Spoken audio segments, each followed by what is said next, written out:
MinionWare presents Minion Enterprise, the SQL Server management solution. We are Jen and Sean McCown, database consultants and Microsoft Certified Masters in SQL Server. Together we have over 35 years of experience in databases, and that led directly to Minion Enterprise. So throughout the 90s and the 2000s, can I say 2000s or do I have to say aughts? Either one. Okay. I was the sole DBA in one shop after another. And when I wasn't, I was on a very small team, like a team of like 1 to 3 DBAs.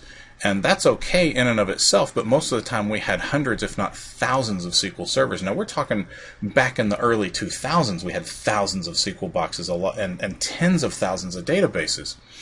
So a lot of times, especially when I was alone, I was able to keep up by either working late or skipping lunch, but there was never any time for anything innovative or productive. And by keeping up, I mean just barely keeping the lights on, right? But it just isn't tenable to round robin across all of the instances to make any actual progress, to actually get anything done. And so this was the first seed of Minion Enterprise, or as we like to say internally here, ME. So I wrote little pieces of it over the course of several years. Some pieces have been grossly rewritten from the ground up, either as new technology comes out, or as I personally have grown as a DBA, right? Because I wasn't always a certified master. And as a culmination of all of this, we released ME in April of this year. Minion Enterprise allows you to do the things that ordinarily couldn't be done in a reasonable time frame. All of those things that you would send a junior DBA out to do, or that you'd like to do yourself, but you have 40,000 databases and you can't make it happen. All of the analytics on your data, your SQL environment, and your servers, ME does it for you and provides the answers all in one place. People are really loving it. Reception has been tremendous. Everyone had already been thinking about how busy they are and how impossible it is to get anything done in even a medium-sized shop. They just didn't realize that it doesn't have to be like that. So it's a real revelation to people when they get their hands on Minion Enterprise. Let's take a look at a couple of things that ME can do. Now, before we go any further, what do you mean by a medium-sized shop? Medium-sized shop, it kind of depends, but I would say around 100 servers becomes a medium shop. Okay. With my background, I consider a medium-sized shop more in the 500 range. That's still that's a medium-sized shop to me. I would consider it starting to be large at about 1,000 or 1,500 servers. Sure. Okay, so I'm going to take just a second to explain how ME works. And it's just going to be a very brief overview. We've got some other videos on this at minionware.net and on our YouTube channel, which I think just points to, I think the MinionWare videos just point to our YouTube channel. Yeah. So what we have here is a SQL API, and the reason why we've chosen to do a SQL API is because it's the absolute most flexible for everything involved. Your T-SQL guys can use it, your SIS guys can use it, your C# guys can use it, everybody can, even your Windows guys can write processes against this, and that's the real power of where this comes from, is not only do we treat your environment as a whole, right? So we have a holistic approach to your environment, something that we're coining the set-based enterprise versus the rebar enterprise. For those of you that don't know databases very well, rebar is an acronym that stands for row by agonizing row. And so in this case, it would be server by agonizing server, but that doesn't really spell anything. So we've coined the term set-based enterprise, and you're going to see what I mean here. Let's go ahead and take a look. So let's say, for instance, now this is just a little bit of the functionality we have in ME, but I think it's going to demonstrate what we're talking about. So let's say, for instance, that you need to clone a user. And by clone a user, I mean, let's say you have Bob coming in as a new employee and you need to make him look like Dave, right? Across multiple servers or one server. Well, right now, we're only going to clone him on a single box. Yeah, start small. Yeah, we're going to start small for demo purposes, right? So we've got our API here. It's a simple stored procedure, login DBs all, and I give the server that I want to clone him on, and what I'm going to clone is security test, and I'm going to clone it as Sean login 5. Now, I've got some options here. I can choose to copy the password, which I usually wouldn't do most of the time when I'm doing something like this, but that does come into play a little bit later. I can also choose a login type right here, and that login type in this case is SQL because security test is a SQL login, but I can switch between login types. So I can not only clone a SQL login as a SQL login, but I could also clone it as a Windows login, or clone a Windows login as a SQL login, or clone either one of them as a database role instead. So I could say that Dave, being the head of his group, has the perfect permissions, and I want to clone him as a role to put everybody else in his group into.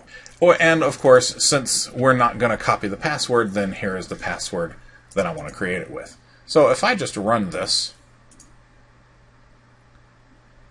there we go. So it took about 2 seconds, and here's what I get.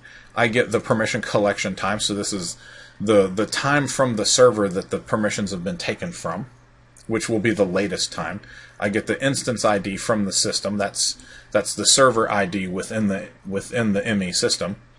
I get the statement name, so you can see what type of statement it is, the statement level, whether it's at the server level or a specific database, and then I get the statements themselves. Now, the way this particular one is written, you would just highlight all of these and paste them into a window and then run it, and it would give him permissions in it would create the login and give him permissions in every single database that he has permissions to. And you can see this goes all the way down to denying select on a specific object.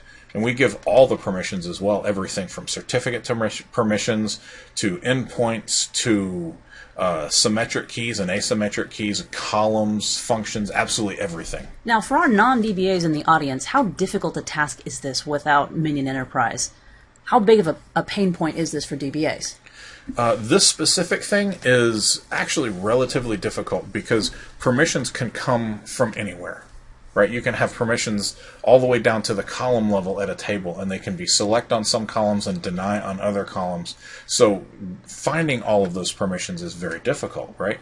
Much less if you've got a server, which is very common these days with hundreds of databases on it, sometimes even thousands. Right, my largest server ever in my life had a little over 17,000 databases on it. So every time I did something, I had to do it 17,000 times. So there are other products that do this. They're all GUI driven, and so you can't add them to any of your processes. So if you need to create a user and add it as part of, say, a server build process or a development environment process, then you're unable to do that because they're all GUI driven. So this in itself is okay, but it's not earth-shattering. Okay. Right? The earth-shattering part comes here when I want Bob to look like Dave across hundreds of boxes or thousands of boxes. That's where the GUI principle really breaks down, and this is where ME shines, because remember, we have a set-based enterprise. We treat your entire environment as a whole. So here I can run the exact same thing, well, not the same thing, but so while that's running, I'm just going to say that what I'm doing now is I'm creating I'm cloning security test as Sean login 5, here we go, on every single instance. So you can see here I've got instance 3, 4, 6, 10, 11, 12, 14, 15, 16, 17, 21. So I've given it to him on several boxes and all of these permissions in about 10 seconds. And just to show you, I'm just going to show the number. So, oops, didn't mean to do that. So I gave him permissions to 11 boxes in about 10 seconds.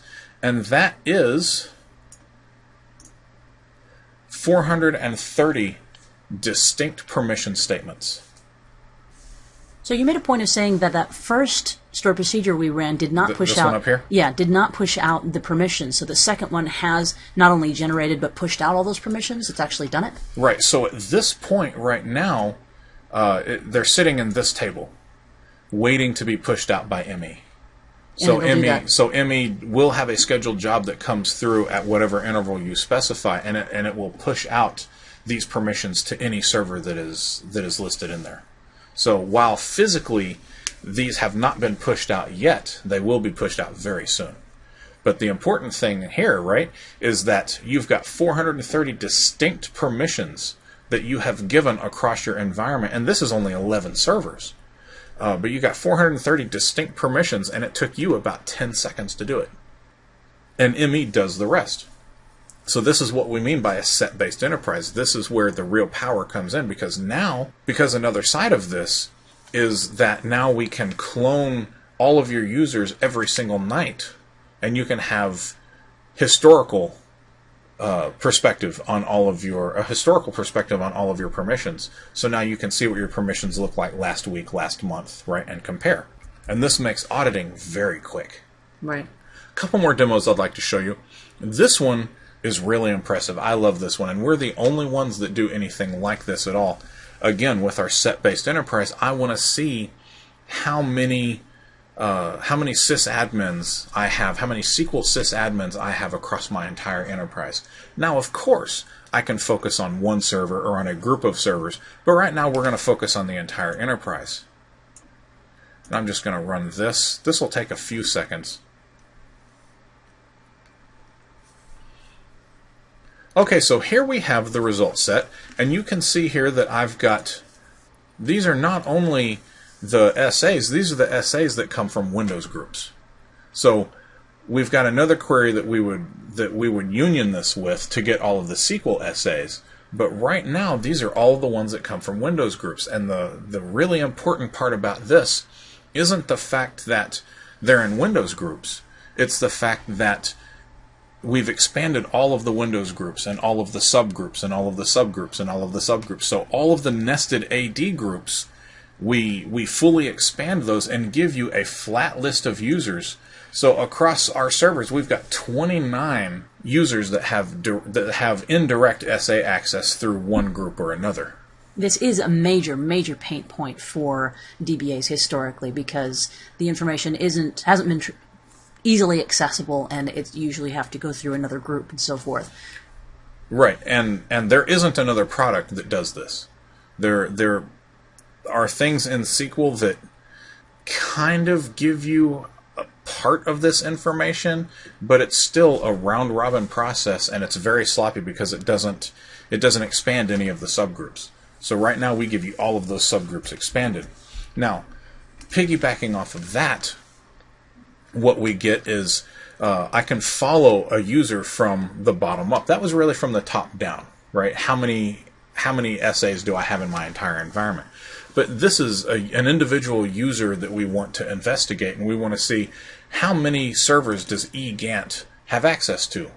So all I've got to do is run this guy right here, and I can not only see that he's got access to only one server, but I can see his permissions chain right here. I can see that eGant starts by getting put into legal, then getting put into USB drive, then health entry CSR, then solutions TGF, and finally into app solution users. So I can see his entire AD group chain and how he got into this SQL box.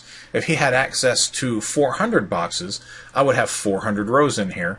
Actually, it depends on how many different ways he's getting in. You would have at least 400. I would have at least 400, right? Because if he were getting in through 5 different groups here, then I would see all 5 of those groups there. Anyway, that is a very brief introduction to the type of stuff that we can do in ME. For a lot more information on Minion Enterprise, go to MinionWare.net and take a look at the documentation and some of the videos.